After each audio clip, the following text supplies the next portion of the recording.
Tonight we continue our series of interviews with candidates running in the special election for state representative in East Boston. This is for the seat in the 1st Suffolk District, recently vacated by Carlo Basil. Our guest is an independent candidate in the general election, March 31st, facing the Democratic nominee, Joanne Pomodoro. We'd like to welcome Joanne Pomodoro. Thank you very much for being with us, Joanne. Thanks for having me. Joanne, you have maybe a somewhat irregular background, but along with being a lifelong East Boston resident, you're a social worker. So how do you go from that to running for state rep? Actually, being a social worker is as we call it, we are change agents. We take care of people, we help people, we listen to people, we help solve problems, find resources.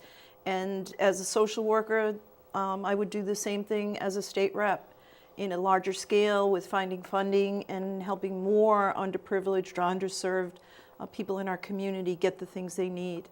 Well, one of the things you had to do was readjust, because what happened is in the process of developing your skills in social work, you had to take care of your parents. Yes, that was quite a challenge. At a time when I was embarking on my career, my parents both developed cancer, and so my dad continued to work until he passed away, and they were wonderful adults. I mean, wonderful parents. They took such good care of us. They taught us so much. They gave us so much. And it was difficult. Although I had flexibility in my schedule, I also, as a new social worker, got paid per diem, so I only got paid for what I worked. And even though it was difficult, I did it, and I'm proud of that. And I feel it's a privilege to allow yourself to be able to help your parents be independent and stay at home as well. That's one thing they always wanted, and that's what they gave them. You say you're an agent of change, or at least you want to be one in a bigger way. What would you like to change exactly? I feel that a lot of people in our community are being missed. There's a lot of mental health issues in our community. I'm seeing lots of kids who are depressed, anxious, dealing with things they've never had to deal with before, and there's no services or not a lot of services out there. So I think a lot of things too have to do with kids and their self-esteem and having career choices and options. I don't think we have enough. I don't think we give our kids enough, and I think there's more opportunity to do so. Well, what I'm reading between the lines here is that it could be immigrant children, or it could be people who are second or third generation Americans, but they have to have a future that's different from their parents. Yes. And I guess that's very stressful for them.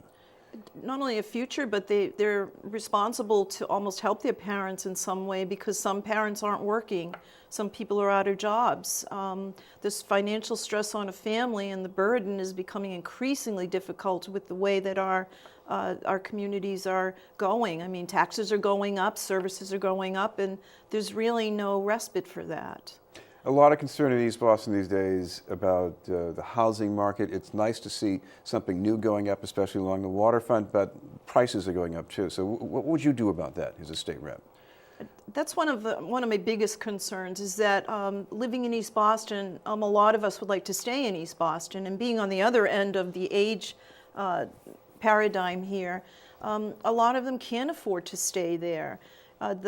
Either it's luxury condos or it's affordable housing, and if you're middle class, you don't fit in either of those categories. So I feel that there should be some opportunity for people who live in the area to have the opportunity to stay there. And I believe in a voucher program. I think it's been tried before, and anybody that's in the community and wants to stay there should be given some type of a voucher to be able to have a choice, not to be pushed out of our community. Especially elders. I'm seeing our elders are really the underserved as well. They should not have to decide between medication, rent, food, heat. And you're seeing more and more of this. There's a lot of elders that are homeless these days, more and more. What about some of the educational options out there? There is some good schools in the Eastie, both district schools and charter schools, but there are some other schools that people aren't as happy to send their kids to. How would you like to change that equation? Well, in speaking with some of our own community members, particularly today, I mentioned let's talk about a vocational school, which not all kids are destined for college.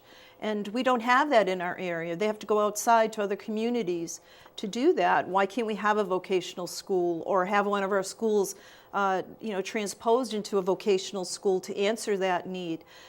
There's room for a lot. Education is being missed. Funding is being missed. We need to get that back. You know, you say outside the area. I know we have Madison Park, which has its own set of problems. But Yeah. in terms of access and how close that is, I guess I'm assuming you're trying to say that's not a very practical option for kids from East Boston.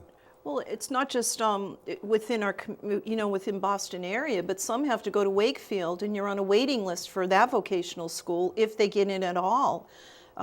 It's just that we can't forget the community, and some of our own community can't get into the charter schools. So something has to shift. There has to be a new plan in order to serve the community at large, our community. And it needs to be changed. Should they lift the cap some more on the charter schools? I believe so. I believe they should, yes. Now, I'm sure you've also heard parents say, oh, that will take money away from the district public schools. What do you say to those parents? I think that there's actually funding that is available. We just need to apply for it and get it back. We've lost some funding and we need to get that back.